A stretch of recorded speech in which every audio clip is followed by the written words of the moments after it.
Partner will be here any second. I'm just getting the YouTube thing started. Krishna Prabhu. Hare Krishna. Hare Krishna. Hare Krishna. Hare Krishna Prabhu. Hare Hare Krishna. Krishna Prabhu. How are you? Good, good. Krishna. Hare Krishna Lakshmi Mataji. Hare Krishna. Hi, Lakshmi Mataji, Vivian Mataji, So nice to see everybody.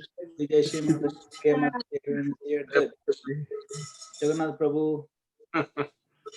I Prabhu listen to you, but I don't shave. I don't. This is I'm seeing you finally today, so that's good. yeah, the COVID effects.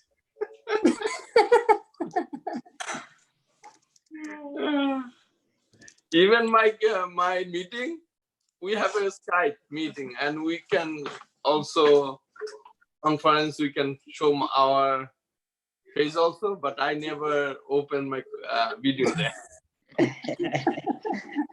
Yeah, well, at my work, we're supposed to open the video, and I open it. If you don't open it, they get upset, and then if you open it, you have to wear a shirt and everything proper. Like, you can't just wear a t-shirt. Yeah. I have to wear a shirt, and then I have to be careful not to stand up, and open the door. They'll see my Superman pajamas.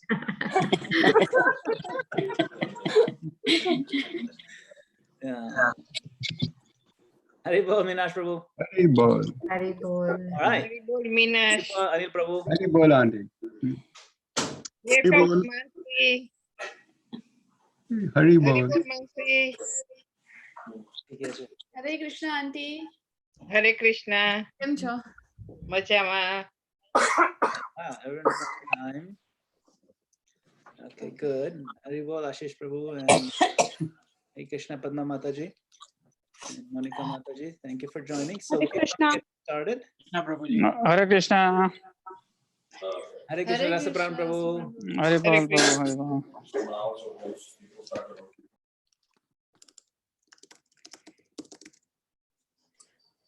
Today it's really warm. Huh? It is warm today, yeah. I mean, maybe. Okay, so I'm just gonna share my screen.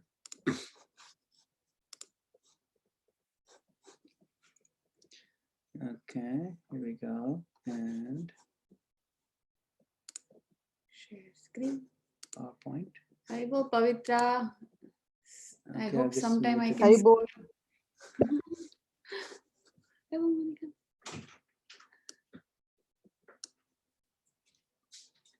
Hello, Monica. Haribol, mommy. Okay, Haribol. so today we're starting a new chapter. Chapter is chapter 5. Okay, And we. we had a homework. We'll do the homework a little bit later after we get started on this. Okay, after let's do the invocation. Invocation. We'll do Okay. Okay.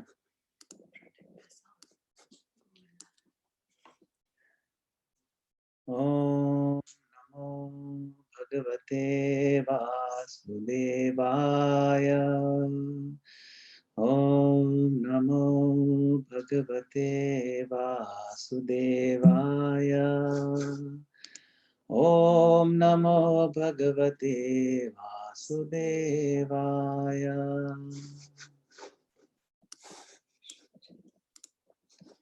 Reading from Srimad Bhagavad Gita as it is, chapter number 5. Acting in wisdom. So I reviewed these points that spiritual knowledge must be received from authorized sources only. These also include Vedic scriptures like Gita, Bhagavatam, and of course the commentaries given by the acharyas and parampara, disciplic succession. These are also authorized sources. This course is based on these above sources. Sometimes certain things have been added that are not there in the text, but those are based on the writings of acharyas, Srila Prabhupada, Vishwanath Chakravarti Thakur, Baladev Vidyabhushan, etc. All right. So, we are in chapter 5, and Arjuna keep asking the same question over and over again. Sounds like it. Sounds like he's asking the same question over and over again. This is because we want to understand these points from a variety of different angles. Okay, so now Krishna is going to explain from the point of view of action in Krishna consciousness or acting in wisdom. Okay. So Arjuna starts chapter 5. Krishna, first you say renounce karma. Then you say engage in karma wisely. Which one is better? Please tell me plainly. And remember before you also said, first you said, just focus on intelligence or buddhi. And then you said, but you must fight also. And then Krishna says, you must synthesize the two. So now here Arjuna is asking, first you said, just give up your karma because karma is bad. You should go for akarma. And then you say, engage in karma wisely. I guess that's what you mean by akarma. But first explain to me plainly and clearly, which is better. Okay. So Krishna says, you can renounce action or you can perform wise action.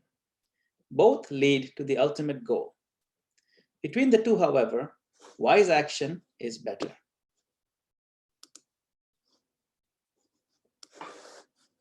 Give me a second.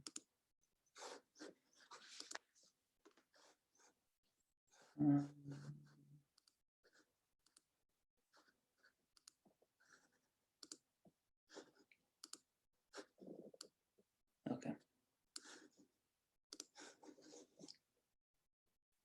So you can perform wise action or you can renounce action. They're both valid in the sense that they work. But I'm going to explain to you why wise action is better. Okay, so Arjuna asks, why is that? And the simple answer is because it is easier. Wise action is easier to do. So now you may see there's two different paths. You see how you see there are two different paths over here in this picture? One is full of rough roots and the other one is a more smoother path. So actually the dichotomy between philosophical renunciation and wise action is a false one. Actually, they're not two different paths, Krishna is saying.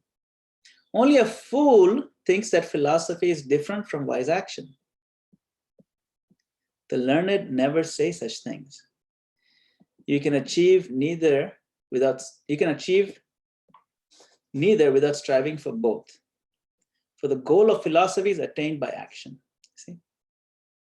You must strive for both. You have to also act and you have to also cultivate the philosophy.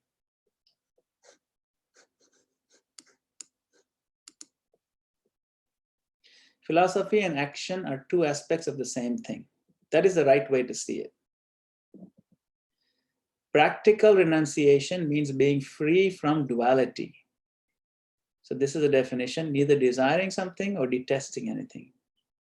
It's neither attraction nor aversion. There's no attachment or aversion. People who practice this are happy and completely liberated from the bondage inherent in worldly deeds. But my friend, renunciation without practical application is a very miserable effort. What does that mean? It means giving up everything.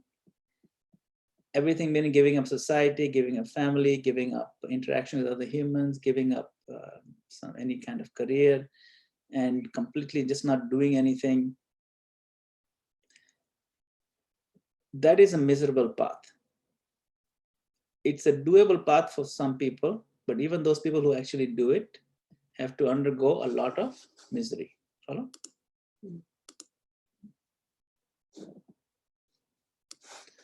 Okay. Let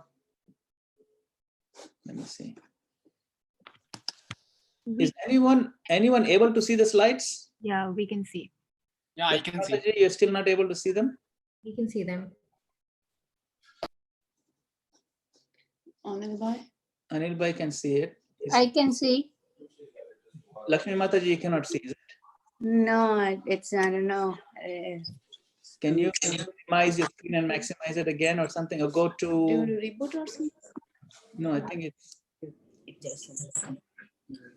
Maybe try logging back in. Maybe log out and just try logging back into Zoom. Okay. I think everyone else can see it. It must be something action. Okay. We'll just wait for her.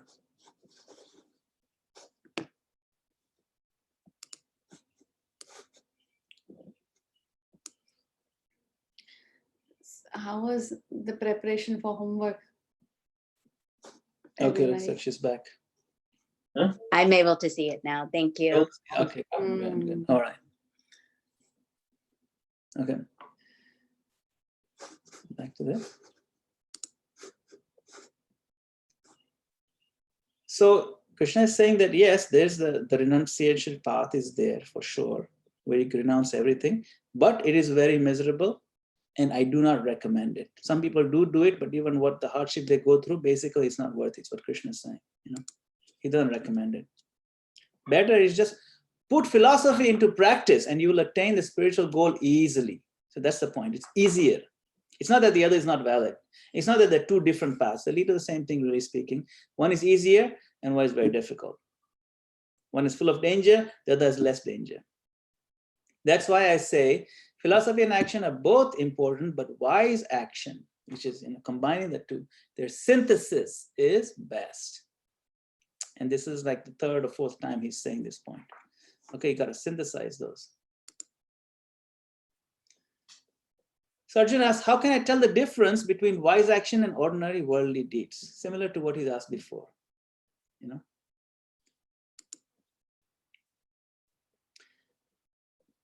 Krishna explains, a truly wise actor is a very pure soul. You will have control of your mind and senses, and you will treat all living beings as dearly as you treat yourself. Such a person is never bound by karmic reactions. You see, so now you start seeing the symptoms Krishna is explaining, right? That they treat all living beings as dearly as himself. And the mind and senses are fully controlled. This is how you can actually take part in that platform of being a wise actor. You're acting, you're doing actions with wisdom. The active philosopher thinks, seeing, hearing, touching, smelling, or tasting, walking or sleeping, breathing or talking, letting go or holding on, opening or closing, all of these are just natural, intrinsic reactions between senses and sense objects. I myself never truly do anything. So the philosopher basically is able to extricate himself from the bodily frame and recognize that these biological functions that he needs to do, interacting with the world, eating, breathing, walking, these are natural parts of this particular existence that I'm in right now, but this is not really me. And so he is not influenced by the concomitant reactions and stuff that happens as part of acting with the world, reacting and interacting with the world. Okay, so this is the detached, spiritually wise understanding that Krishna is trying to explain to Arjuna. That even while doing all these things, he doesn't really do anything because he sees himself as separate from it. And then he gives an analogy. You can see the picture over here. Thinking like this, he invests all his actions with spiritual philosophy and divests his deeds of all self-centeredness. See, so again, we come back to that, selfishness and becoming free from selfishness. So it comes out of this self-centered notion, the body-centric notion. And he puts his energy in spiritual philosophy. Karmic reaction cannot besmear such a person, just as water cannot dampen a lotus leaf. The body, mind, intelligence, and senses of this karma-yogi are purified by renouncing all self-centeredness. See, so the karma means interacting with the world, of course, in a proper way, not just any way you feel like. But at the same time, the focus is that I'm not this body. I'm not doing it for self-centered reason. I'm doing it just to fulfill my duty. And whatever I'm doing for spiritual upliftment and spiritual progress. So when one is freed from such selfishness, then even though he is in the world, he is not touched by the world. So usually if you put a drop of water on your hand, the water wets the skin right away, spreads out and wets the skin. But if you put it on lotus leaf, so this here is a lotus leaf, and you can see the droplets of water, they're just sitting there, and even the place where the water is touching the leaf is dry. You see, so the water, even though it's sitting on the leaf, is not wetting the leaf, and the leaf just remains dry. So we can remain high and dry if we are like the lotus leaf, in the sense, if we can shake ourselves away from this selfishness, then all of a sudden, even the karmic reactions that generally stick very hard to us, they cannot stick with us. This analogy is given by Krishna himself. Of course, scientifically, how does this happen? You can see, if you look closely, there's a little threads, little strands, fibers that grow out of the leaf. And those fibers create a sort of surface tension that holds the droplets in place. The leaf itself doesn't get wet. So anyway, that's a scientific reason, but it's a nice, beautiful analogy that Krishna gives. So by renouncing selfish objectives, we achieve unwavering peace through our wise deeds. Actually, a lot of really the main reason why we are not at peace is because we have certain selfish desires, certain addictions to power, addiction for sense gratification, or some people have addiction to control other people. So like this power is a very addictive thing, or just to influence others, or just to gain and satisfy one's greed. A lot kind of selfishness in the world. What happens that without this wisdom, people are addicted to their own objectives. They work hard, they work for their own selfish whims, and thus they become bound in karma. That is where we end up in a very miserable situation. We get bound up in karmic reactions. Okay? So now Krishna explains that this soul, this free soul, she dwells within the city of 9 gates, but knows that nothing in that city is done by her or for her. So what is the city of 9 gates? It's a city, it's our body. Our body has 9 openings. That is why this is called the city of 9 gates. And the soul is described as, in this particular analogy, Krishna is saying, she does this, but she's not doing it. So she's living in the city of 9 gates, but knows that nothing done in that city is done by her or for her. She is the steward of that city, but does not own any of its property, nor does she initiate the functions of its citizens, nor does she have any claim to the results they create. Everything moves as a result of its own inherent nature. Knowing this, the self-controlled soul loses selfish interest in her deeds and happily becomes renounced. So even while she's in the city, she recognizes that she doesn't own the city. She's a resident of it, and the city has a lifespan. She cannot claim to own the city or claim to the results of the movements of the city or of all the work that happens. And she also knows that she's a guest in that city, even though she has to live there a certain time. That means a guest, like when you go to live in a hotel, you're there, you're going to check in for 2 nights, 3 nights, 7 nights, whatever it may be. But that certain number of nights is there. So we all have a certain number of nights in this city that we're living in. The whole city is accessible to us. It's a very beautiful analogy, because if you look at how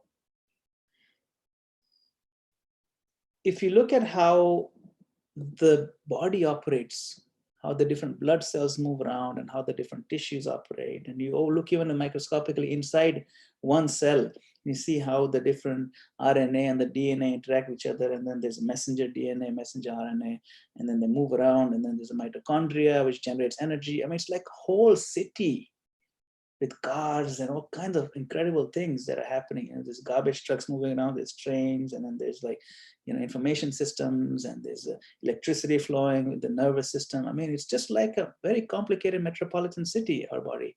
So it's a city of 9 gates. So it is a city, a beautiful analogy. So then, because Krishna mentioned inherent nature, so things happen because of our inherent nature. So Arjuna asked, what is this inherent nature? Doesn't it happen by divine will? I thought everything happens because God intended it to happen.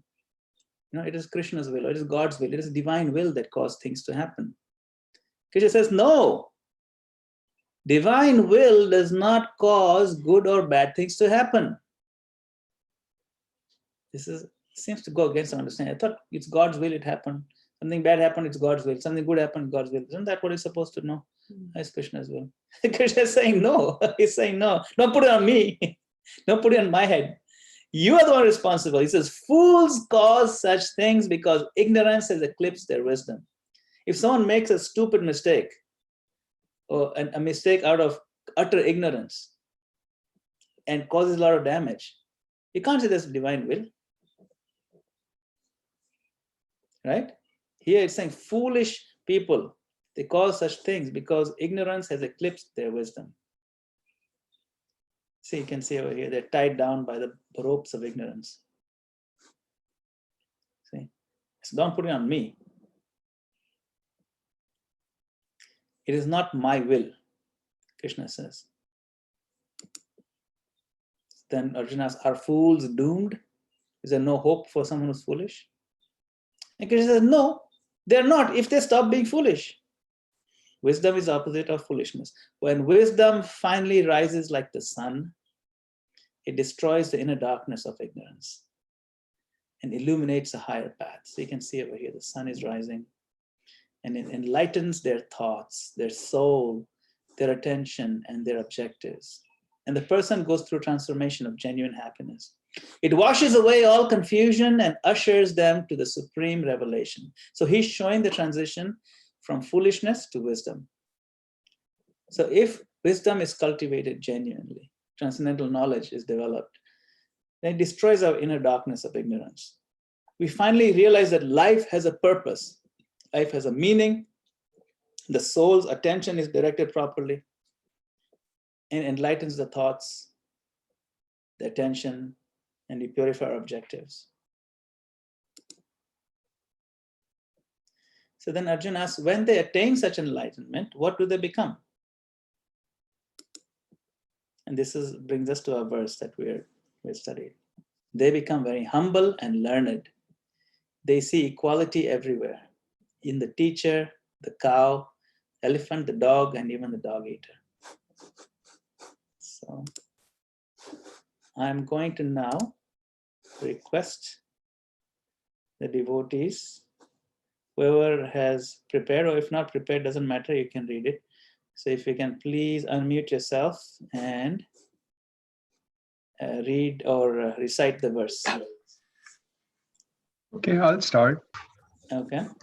Vidya vinase sampanne brahmane gave hastani suni kaiva swapakshe pandita samadarshina. Wonderful. All right. Thank you. Thank you, Minash Prabhu. Next, anybody else wants to recite? I can go. Yeah, go ahead. Yeah. Vidya vinaye sampanne brahmane gavi hastini shuni cheva shpakacha pandita samadarshana. Ayo, thank you, Ashif. Yeah. Very nice. Anyone else? I'll go. Yes, go ahead. Vidya vinaya sampanne brahmane gavihastini shuni chaiva shopakecha pandita. Very good. Next. I can do. This is Padma. Yes, go ahead.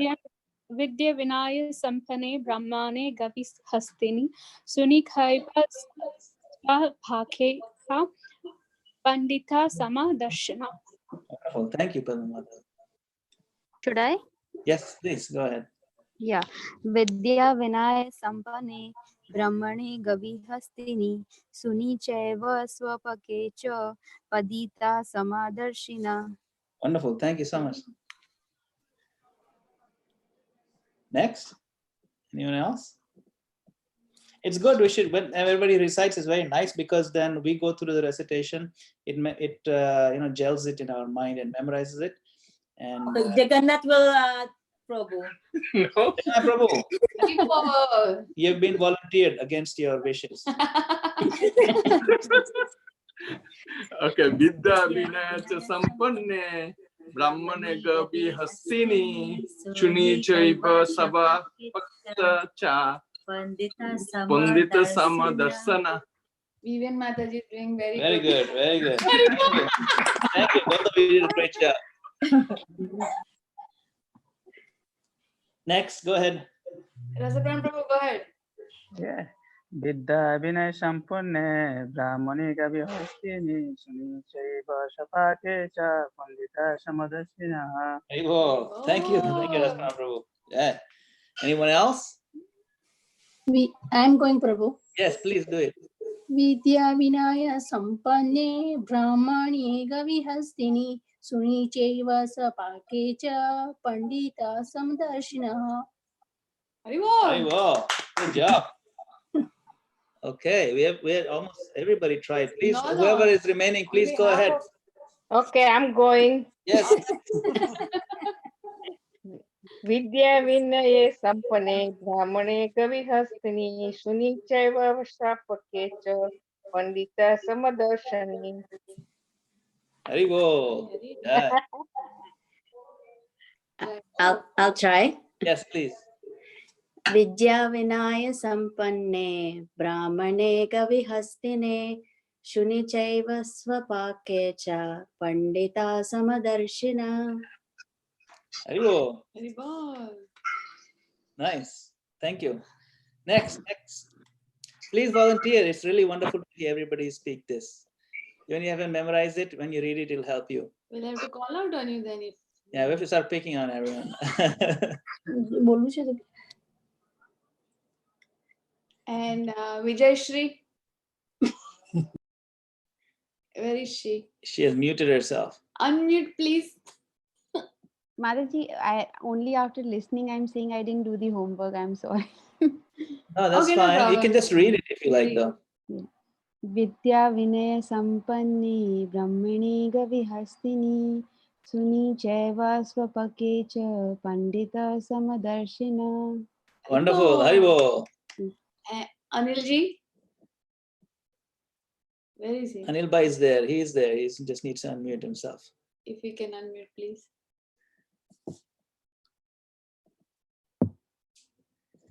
Huh? Anil Bhai is. Let's see. Away from the desk. Maybe. It's difficult for me. It's okay. Just read Just little, read it. little, Just read little. Vidya Vinay Sampane Brahmane Gavi Hastini Suni Keva Swapakecha Pandita Samadarshina. Haribo. You did See? fantastic. Perfect job. Come on. All right. Who is remaining? Let's see. I don't know if Prem Chaitanya Prabhu might be, in maybe he's in the office car or in the office or something. And Anukriti. Anukriti is not done it yet. I don't know if she Can is. you guys hear me? Yes, we can hear you. Go ahead. We want to see you. Turn on your camera. All right, shortly. Vidya Vinay Sampane Brahmane Gavi Hastini Suni Cheva Sava Pakecha Pandita Samadarshina. Haribo. See? Very good, very good. We got pretty much everyone. Yeah. Who remains? Okay. All right, good. So what does this mean? So Vidya Vinaya Sampanne. Vidya, so this, you can see how easy the Sanskrit is in Bhagavad Gita. Yeah. If you are familiar with Hindi or most Indian languages, you'll recognize many of the words, many words. Vidya means knowledge. Vinaya means humility. Sampan means one who has. So one who has the humility and knowledge. He will see what? Brahmana. Brahmana means a learned Brahman or gentle Brahman. So you can see in the picture over here. Gavi. Gavi means go. Go means cow. So you can see the cow is there. And Hasti means hathi. Hathi. That is the elephant. Shuni Chaiva Shwapakecha. So if you look at word for word, Chaiva also, Shuni Chaiva means like just, like the Shwapak. I'll just explain. What is Shwapak? Shwa means dog and Shwapak means one who eats dog. So Shuni Chaiva also dog and also a dog eater. See? So that guy over there, he has a knife, he's about to kill this dog, he's going to eat it. Basically, it refers to someone who is so crude that they eat animals. Any kind of animal eater is considered very crude person. Pandita Samadarshina, but even such a crude person, when someone is a Pandit, so you can see this person on the right is Pandita, means he's the knowledgeable person. So a person who is fully wise. So this is the symptom of one who has achieved the wisdom. One of the symptoms is that when he sees this variety of living creatures, whether it's an elephant or a cow or a very gentle Brahmana or a dog or someone who is very crude and fallen and he eats dogs, he sees that they are all equal in the eyes of God.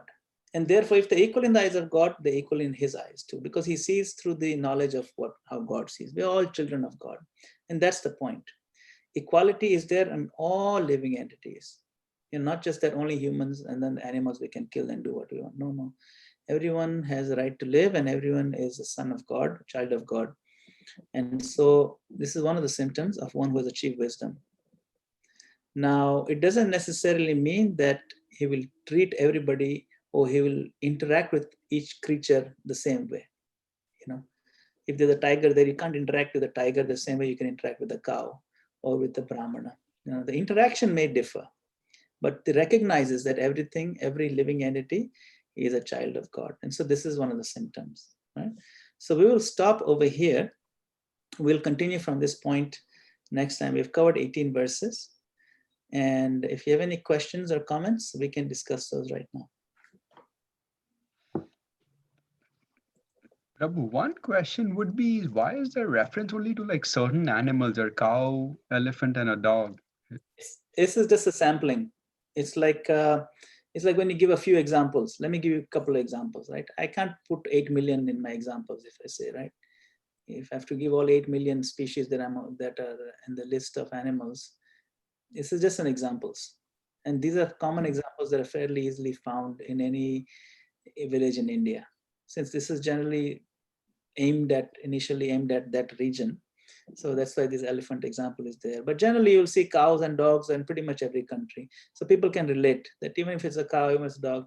Another point is that to show the variety in sizes and variety in level of advancement or civilization, right? So you can see that one is a crude person, one is a very advanced person. So Brahmana is considered very advanced. He's knowledgeable, he's very gentle. He knows what to do, what not to do. And then a crude person is someone who eats dogs. That person has no idea what not to do. He's not even living in a very civilized way. So to contrast, you see a dog is small, an elephant is big. Contrast the size, to contrast the varieties basically. That's why these examples are given. So Prabhu, actually, is this something dog was eaten previously in India or somewhere? Yeah, even today people eat dogs in India and other places. Oh, I see. Yeah, it's not, even America, everybody eats dogs. You know, right? What is a hot dog? Hot dog is dog only. I'm just kidding. I'm just joking. The point is meat eaters. You know, point is there's all kind of chili dog, corn dog, hot dog. What are these? You know, All vegetarian will assume that, Prabhuji, what you're saying. I know that's what, you know, in people who come from other countries, they say, what is this eating? Garam kutta. Garam kutta khane ki cheez hai kya? You know, hot dogs. No. But the point is that eating meat. And Chandals. You know, in fact, you know, it's interesting in the Vedic system, you know, the untouchables are called shopak, or they eat the dog eaters. There is no category for cow eaters. Cow eaters are considered even lower than dog eaters. You know, because cow is considered to be worshipable as a mother. So actually, cow eater is even worse than dog eater. You know? Sometimes we see someone will be walking on the street and then a dog gets hit by a car. And they'll feel so sorry and they run and they try to save the life of a dog because it's natural. It's naturally compassionate. The compassion comes out in the heart. Then they save the dog and they put the bandage on the leg, it's fractured, they put a splint on it, they take it to a veterinarian. You know, they cry for the dog. But they don't realize in the hand while they're rescuing the dog, in the other hand they have a hot dog.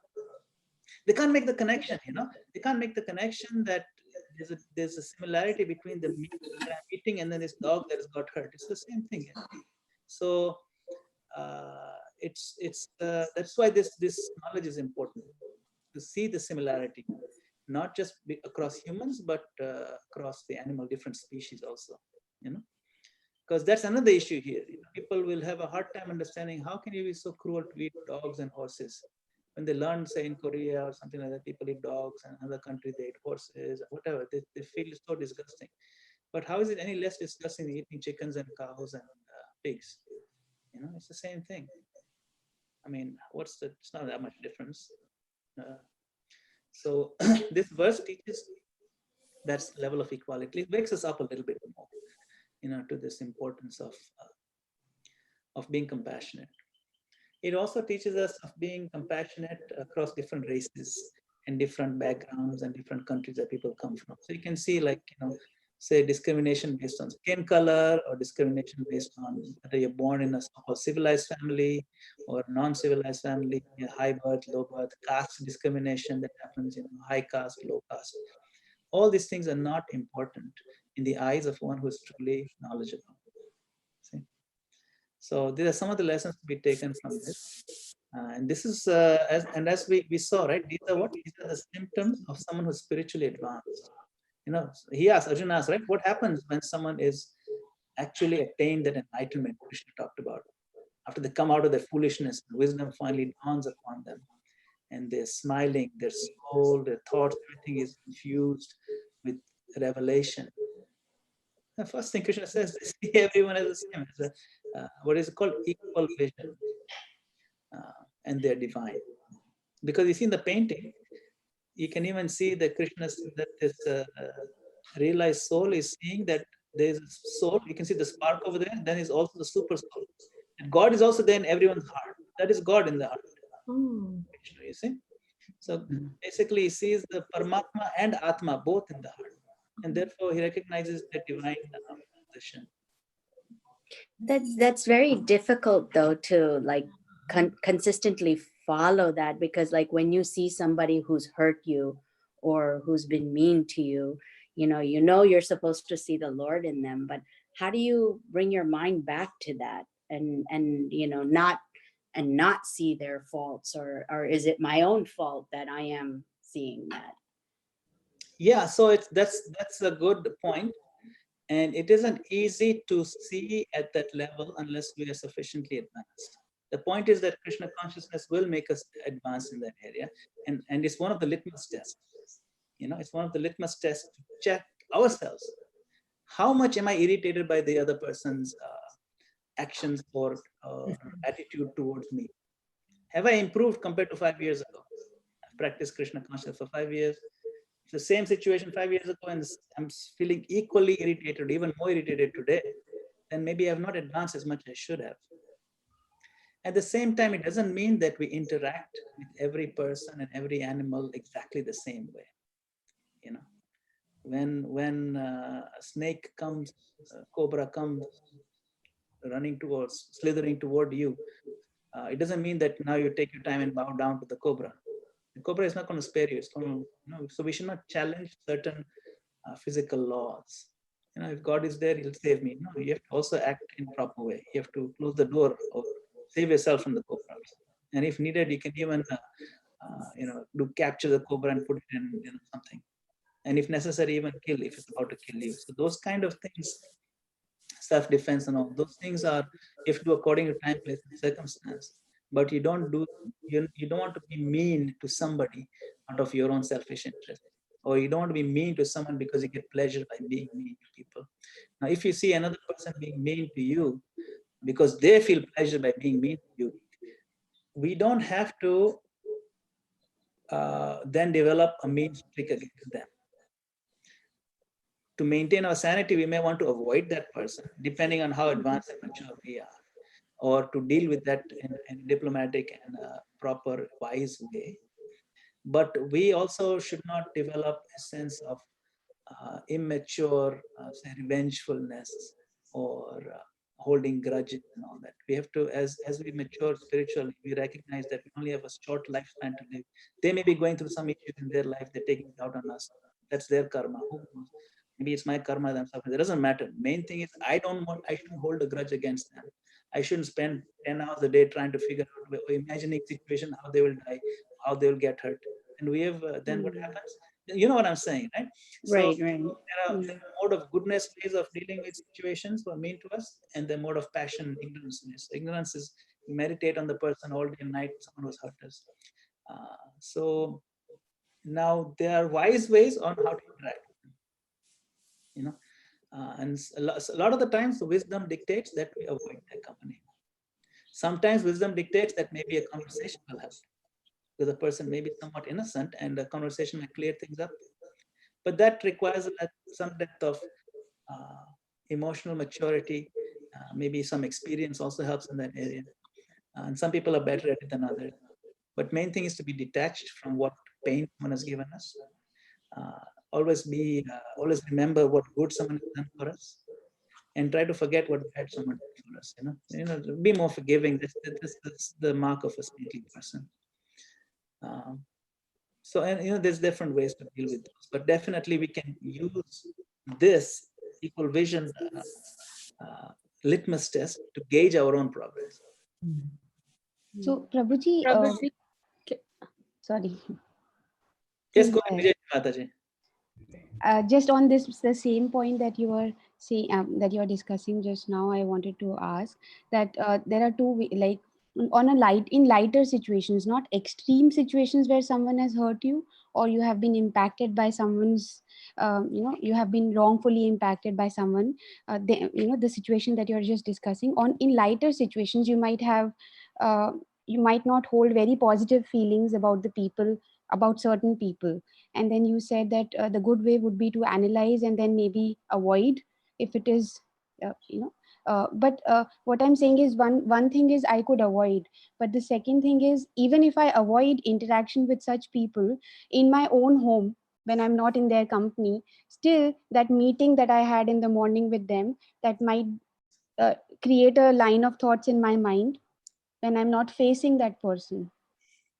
So in that situation, will my Krishna consciousness, my progression in Krishna consciousness help me in eliminating those negative feelings? Or can I also, some people say that practice the thought of thinking good for them, even despite whatever situation is between you. Some people say that it is difficult to practice that thought. For me, it's like I feel okay, it's a philosophy which I cannot apply, which I have not been able to apply. But is it like Krishna consciousness and positive reinforcements both interlinked, and Krishna consciousness will help me repeat positivity even for the people who have wrongfully impacted me? Yes, it's a very, very good question. Very good question. Back on Vijayashree Mataji, and just add one more question to that. Sure. Like how she said, it would be wise to just avoid the person, who makes you uncomfortable. But is that the should we aim to kind of go beyond avoidance and kind of see to it that we even don't have that kind of thought towards them, like not to escape the situation? Because sometimes I feel like, I've kind of experienced it that when I keep avoiding a situation or a person, it keeps coming back to me till I'm finally kind of come face to face with it, and I realize that there was possibly some learning behind it, which was still incomplete. And hence I kept coming face to face with that. Right. And these are both related. So Vijayashree Mataji is asking that, there's certain positive things that are recommended. For example, think good about them. And there's certain positive practices that we don't necessarily think that as Krishna conscious practice, just general positive practices or best practices. And will Krishna consciousness development help us, or will is it interlinked somehow? And then your other point, Priya Mataji, about the aspect of whether it's the right thing to avoid, or is it maybe better to not avoid sometimes, and we have some learning that will come out of it, which is why I mentioned earlier that it may be better to avoid, but sometimes it's not. So depending on our level of maturity and our level and the situation itself also. Situation may demand a conversation, that's what I mentioned, right? Sometimes situation may demand an actual conversation to clear things up. And we may not be ready at one point in our maturity to face that, and maybe as we mature, we can face it. So what Krishna consciousness offers us, or it offers us a couple of things. it gives us a sense of fearlessness, as we recognize that we are not attached so much to my honor or dishonor. I'm not this body, whether I'm famous or not famous, or how people think of me. As we mature in Krishna consciousness, will advance in those areas. And to the degree we are advanced, to that degree, we'll be better situated to have that conversation and to face that situation, you see. So it may be very good to face a situation and deal with it, and then we can mature from that point onwards also. Now, coming back to Vijayashri Mataji's question, that Krishna conscious process is such that it purifies us, and the culture of Krishna conscious interactions is so filled with these sort of best practices. Like for example, you said, think good of them. This is built into our culture. For example, if I'm feeling envious towards somebody, in our Shastra, it is given, if I'm feeling malicious intent towards somebody. In our Shastra, the recommendation is you find opportunity to serve that person. You override your inkling to avoid that person, or you override the inkling to insult that person. Rather, you find an opportunity to serve that person. You go out of your way to serve. That's interesting. So these best practices are already built into the Krishna conscious culture. You see, so just by following the process of Krishna consciousness, we will be able to imbibe and apply a lot of these good things that come out of it, because the culture itself is so vast, especially this culture of how to deal with conflicts amongst our friends or co-workers. This conflict resolution is a huge topic in the Bhagavatam. Huge. In fact, Bhagavatam is full of nothing but conflict resolution, left and right.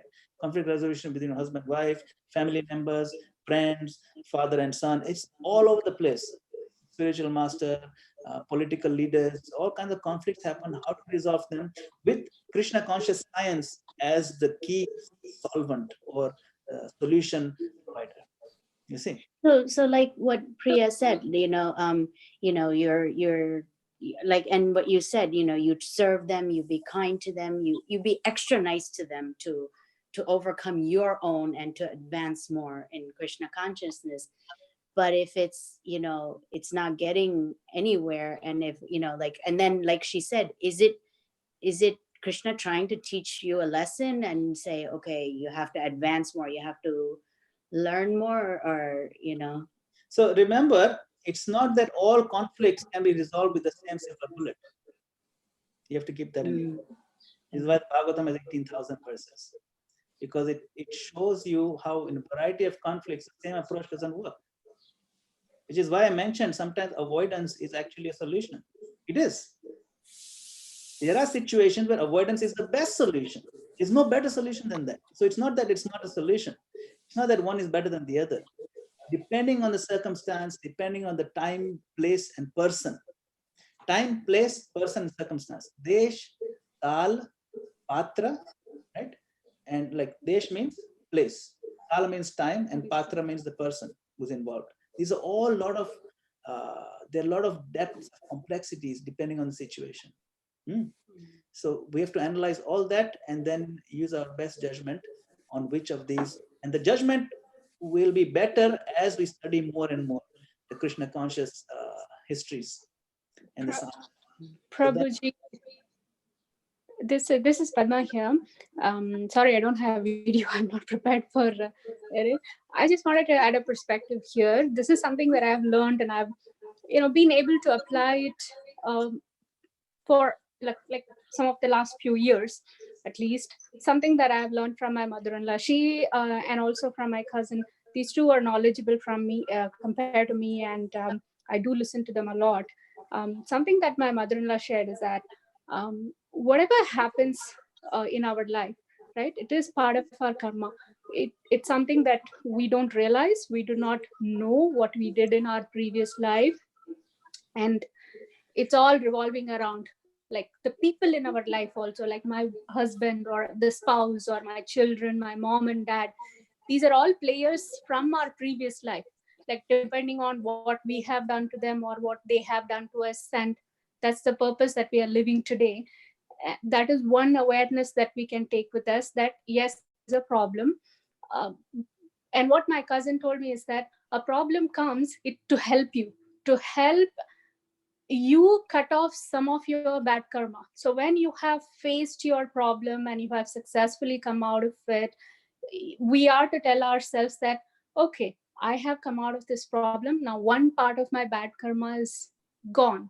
And another thing that she told me was that as long as, like, it also depends on our tolerance level. If I'm losing sleep for a day or two and I'm able to get over it, it's fine. But if it is affecting my day-to-day life, my ability to carry on my, day-to-day activities and do my prayers peacefully, if it is going down to that level, then we are to step away from it. There's no point in, carrying on with that for long and impacting our ability to advance in our life.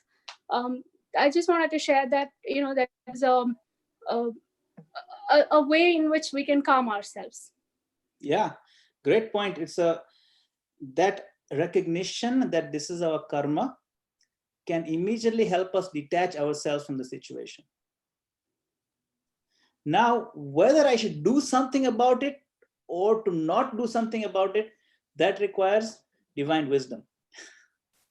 Right? There's the prayer called the serenity prayer, very famous. A lot of people have it framed in their house also. God, grant me the strength to change the things that I can.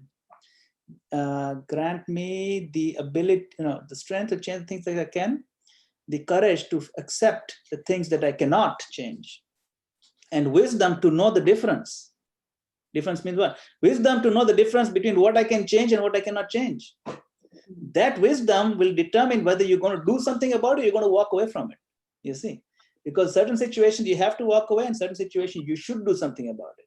Now, if we apply the wrong thing in each of the situations, then our life will be more miserable, and hopefully there'll be enough experience that we start doing the right things. So basically, do something about it or don't do something about it.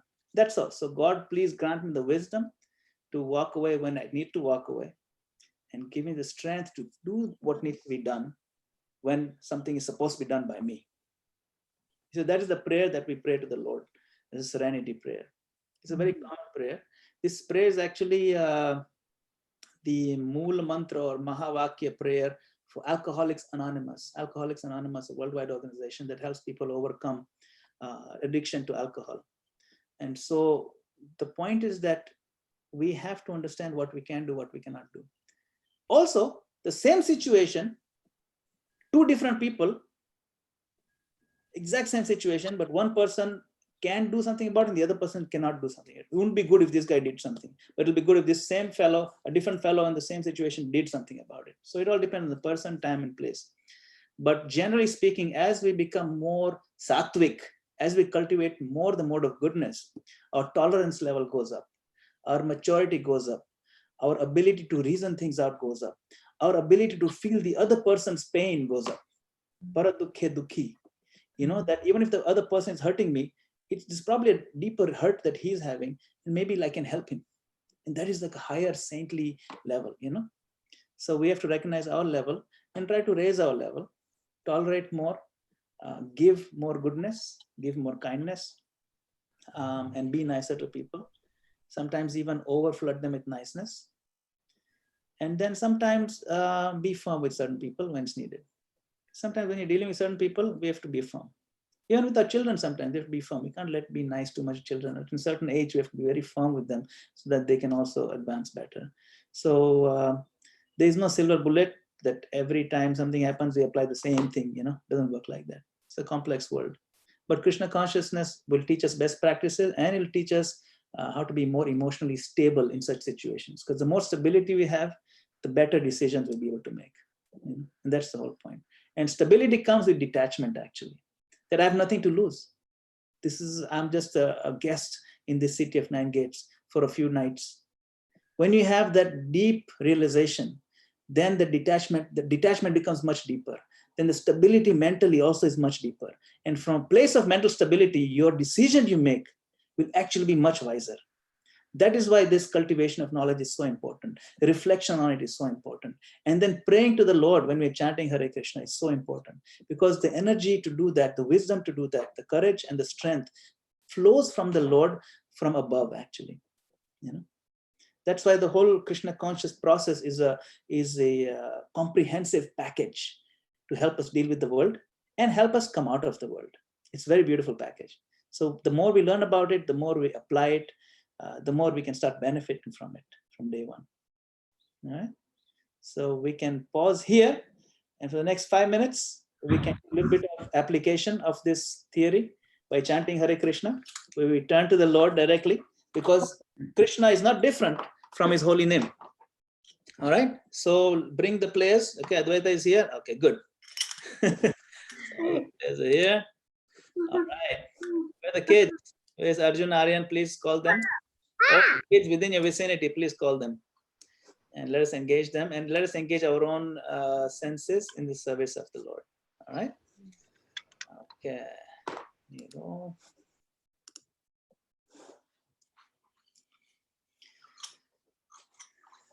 Oh, Shambhavi is here. Hi, Niku is there. She's trying to hide behind Oh my Shambhavi's gosh, Shreya, hair. your hair grew longer. Shreya is there. Yes, Shreya. In just 1 week, your hair is so long. It's just like Madhav. Madhav is longer than yours, I think, at this point. Beta, Beta, આવે છે? આવે છે ને? બેટાને કેવું ના પડે. તરત જ આવી જાય. આય, બોલ. અહીં બેસો તમે. No. મારો અહીં બેસો. Hare Krishna, Hare Krishna, Krishna Krishna, Hare Hare, Hare Rama, Hare Rama, Rama Rama, Hare Hare, Hare Krishna, Hare Krishna, Krishna Krishna, Hare Hare, Hare Rama, Hare Rama, Rama Rama, Hare Hare, Hare Krishna, Hare Krishna, Krishna Krishna, Hare Hare, Hare Rama, Hare Rama, Rama Rama, Hare Hare, Hare Krishna, Hare Krishna, Krishna Krishna, Hare Hare, Hare Rama, Hare Rama, Rama Rama, Hare Hare. Hare Krishna, Krishna Krishna, Hare Hare, Hare Rama, Hare Rama, Rama Rama, Hare Hare. Hare Krishna, Krishna Krishna, Hare Hare, Hare Rama, Hare Rama, Rama Rama, Hare Hare. Hare Krishna, Krishna Krishna, Hare Hare, Hare Rama, Hare Rama, Rama Rama, Hare Hare.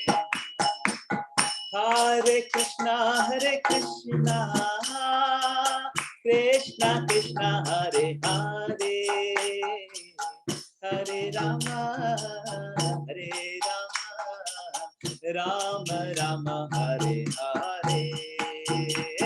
Hare Krishna, Krishna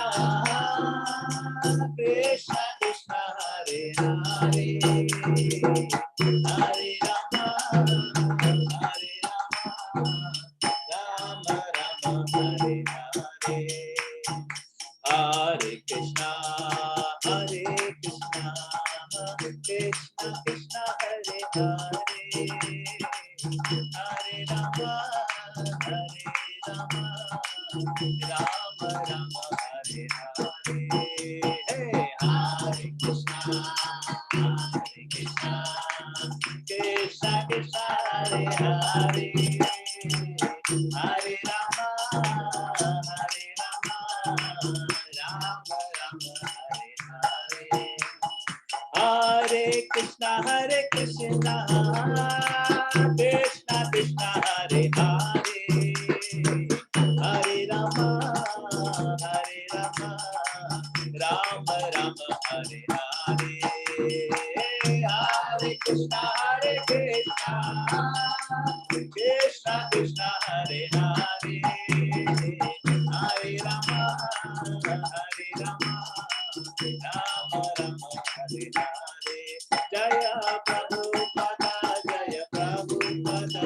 Thank you all very much.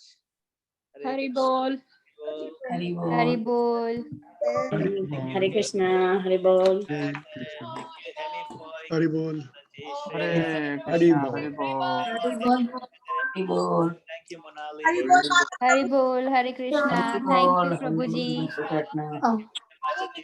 Sanjay. Thank you, Minali. Prabhu, I have to ask you something. Yes. Prabhu, I saw your interview with that girl with Kisori Jani. So you do every Saturday, basically, or That is a one-time thing. I saw your other interview before 2 weeks. I don't know, with the other channel when the COVID-19 is going on. An interview coming up this weekend on that same channel on Facebook. I have an interview coming Why up. don't you send us the link? Send us the link so we can see live. You can also interact with that interview. You can join on. I'll send you all the link for that. That's coming Okay. up this weekend. All right. Okay, thanks. And actually, that interview is about this Zoom preaching. That's the topic. I think you'll enjoy it. Could you ask Angel? I did not know. Which interview? Even I didn't know. What? This topic of the interview is about Zoom preaching. With whom? New Jersey, you know. With whom is this? What time is it, Prabhu? This is going to be, actually, I have to find out. I have it listed. Hold on. I have it listed here. Okay, you can call. Are you then? I think I know where it is. I can't remember right now. It is. Which Sunday? It's here. It's on my calendar. This one. 11 a.m. on Sunday. Okay. 11 a.m. on Sunday. Yeah, this Sunday. This weekend is a long weekend. Not that it matters. Oh, yes. Yeah, we should have been driving Weekend to go to the Sadhu Sangha. Yeah. Right? This Oh, weekend yeah. is You a all would have been weekend. driving for the Sadhu Sangha this weekend. Today we would have started driving. Today we would have been on the road today, all of us together. Oh my. But we're Yeah. together now. That's kind of nice, right? Yeah. And the weather is perfect too for driving. So Yeah. I'm going with it, like, you know. So, Yeah, we would have convertibles. eaten ice cream. Yeah, right now will be an ice cream break. Actually, be really looking very sad. Looks like a sad Shreya. Oh my gosh, Shreya was sad. If Shreya had turned her head and looked really sad, it would-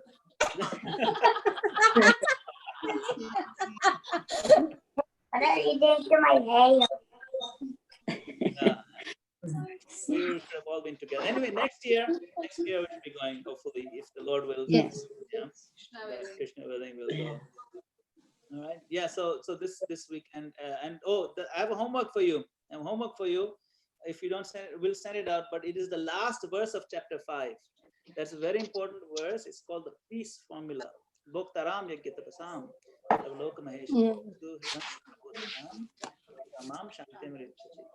So learn that verse. That's the most important verse in chapter 5. The last verse of chapter 5, very last one. I think verse number 29 or 30. Last verse of chapter 5. Just learn that one, okay? This chapter. Okay. And we might be able to finish. Chapter 5 is so short. We might be able to finish next time. Chapter 5. Moving right along. I mean, it's a whole chapter finishing. You know.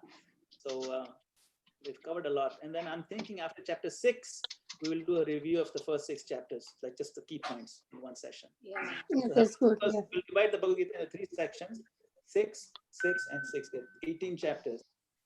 So after chapter 6 is done, then it's hard to understand what was covered, what was not. Then we can overview that one as one batch. Okay, so last verse in chapter 5, learn that, please. It's very key to understanding Krishna philosophy. And and why Krishna? Why not anything else? It's wonderful. Just learn that verse and learn the English also if you can. Let's go. Arjun's here. Good. Jaya, we got Arjuna. It's like the beginning of the opening scenes of Bhagavad. Prabhu. Haribol. Yeah, Prabhu. Thank you for joining. Yeah, no, that's why. So I'm a little behind. So I will admit, I say that from the beginning. Behind. Maybe on Monday do a recap of the first 5 chapters. You can go. You can do with the 6 feet distance. Just so the people like me who are behind, we can catch up. You can go YouTube. You know what you could do, right? Is you can go on YouTube. That's why I told you, go on YouTube. Everything is on YouTube, and you can just listen. You don't have to actually watch it. If you can watch, it's nicer. You can watch. You can catch up this way. This is a special catch up. I catch up the last one. That's why I saw the interview today. I was catch up the last. She was having fries. French fries. That's why she's catching up. You know that interview had 10,000 hits or something. I know. I saw while I was watching your Kirtan same day on Facebook, because you mentioned that watch that day, and then after you done, then I saw her as well, the Facebook that Kirtan. This is really nice. I was surprised this is Gujarati. Oh yeah. She's Gujarati from that. Yeah. Yeah. It doesn't matter to do whatever. No, but she doesn't look like So Gujarati. That's why I was so surprised. Because her mother is American, that's why. Yeah. So it's like her accent and all that. But American devotee proper disciple. yeah. You know, right? Yashomati Nandan Prabhu from Ahmedabad who comes to your Yeah. That She's his She's daughter. his daughter. Oh. Okay? Oh. Now you know. Oh, okay. See, Guju is all over the place. And her husband is a Guru from Kenya, like me. Yes, I know. That's why, and I heard that her husband is from Kenya. So they are all, you guys all Kirtanians. We're all connected. I know their family too. In UK, there are many Kenyan superstars. In US, there are no Kenyan superstar. Only That is the superstar, but it's not happening. Okay, that's the homework. Thank you all very much for Thank joining. you. Thank you, Anil bhai. Thank you. Priya. Thank you, bye. Kinjal Mataji, Hemi boy. એને કે રાતના તો YouTube પર બધું વાંચી લેજે 85 chapter એમ રાતના જોઈ લેજો. Mataji. Hari Bol. Thank you. Hare Krishna. Bye bye. Hare Krishna. Bye. Bye. Haribol. See you.